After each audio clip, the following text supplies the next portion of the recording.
বললো যে ভাইয়া যে এখন স্কুল কলেজের নতুন একটা ট্রেন্ড অশ্লীলতা চালু হয়েছে। বললাম কি? ওয়াল্লাহি আমার গায়ের পশম দাঁড়ায় গেছে এবং আমার কাছে এটা বাস্তব মনে হয়েছে। শত শত কমপ্লেনের মধ্যে একটা কমপ্লেন আমার কাছে যোগ উপযোগী মনে হয়েছে ওই দিনী বোনের। তিনি বলল যে এখন স্কুল কলেজে ছোট ছোট ছেলেরা বয়সে বড় বড় মেয়েদেরকে প্রেমের প্রস্তাব দিচ্ছে এবং তারা নিজেকে এটাকে ইসলামিক মনে করতেছে। হাউ মানে ছোট ভাইরা কলেজের বা স্কুলের বড় বোনদেরকে প্রেমের প্রস্তাব দিচ্ছে এবং বলতেছে যে আল্লাহ নবী সাল্লাল্লাহু আলাইহি ওয়াসাল্লাম তো খাদিজা রাদিয়াল্লাহু আনহাকে বিয়ে করছে, ওনার বয়সে বড় ছিল। সো দ্যাটস সুন্নাহ। এই সুন্নাহটা পালন করার জন্য ছোট ছোট পোলাপাইন বড় বড় মেয়েদেরকে বিয়ে প্রেমের প্রস্তাব দিচ্ছে ওপেন। এবং ও বলছে যে কলেজের অবস্থা এত খারাপ, এটা ট্রেন্ড এবং ফ্যাশনে পরিণত হচ্ছে। বয়সে বড় মেয়েরা বয়সে ছোট ছেলেদের সাথে প্রেম করবে কেন? খাদিজা রাদিয়াল্লাহু তাআলা আনহা তিনি বয়সে বড় ছিল, আল্লাহ নবী সাল্লাল্লাহু আলাইহি ওয়াসাল্লাম বয়সে ছোট ছিল। You see the source of knowledge. Subhanallah, wala hawla wala quwwata illa billah. যাই হোক, আপনারা দূর দূরান্ত থেকে আসছেন, আমি আগেই বলেছি আপনারা আলেম নিয়ে আসবেন, তিনি আপনাদেরকে দিন শিখাইতে পারবে। আমি আপনাদেরকে এইসব কিস্সা কাহিনী ছাড়া কিছুই বলতে পারবো না। মজার কথা হলো আমি মামার কাছে নানার বাড়ির গল্প বলতেছি, বুঝেন নাই? আমি মামার কাছে নানার বাড়ির গল্প বলতেছি। কেন আপনারা এগুলো বুঝেন না? আমি যা যা বলতেছি বুঝতেছেন না? এই দেখছেন, মামার কাছে নানার বাড়ির গল্প বলে লাভ আছে?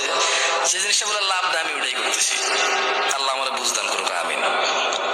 আউযু বিল্লাহি মিনাশ শাইতানির রাজিম।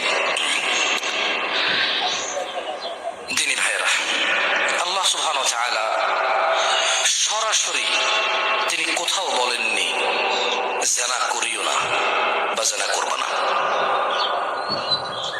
একটু হৃদয় দিয়ে ভাবুন, বোন আমার,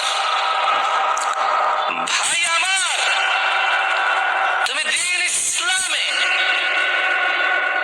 একটা শুধু অন্যায় পাবা, তুমি সিঙ্গেল একটা অন্যায় পাবা, যে অন্যায়ের ব্যাপারে তোমার রব বলেছে এর কাছেও যেও না,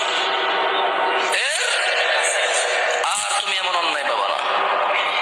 তুমি বের করে দেখাও আমাকে এমন অন্যায় যার কাছে যেতে না করেছে, বলেছে অন্যায় করিও না। আবার আমার এই ওয়াজ থেকে এটা নিও না যে মদের আড্ডায় যাবো কিন্তু খাবো না, যেহেতু যারা কাছে যেতে না করছে সব মদের কাছে আসবো কিন্তু খাবো না, এরকম বুঝ নিও না ভাই। তোমরা আবার এখন বেশি বুঝো।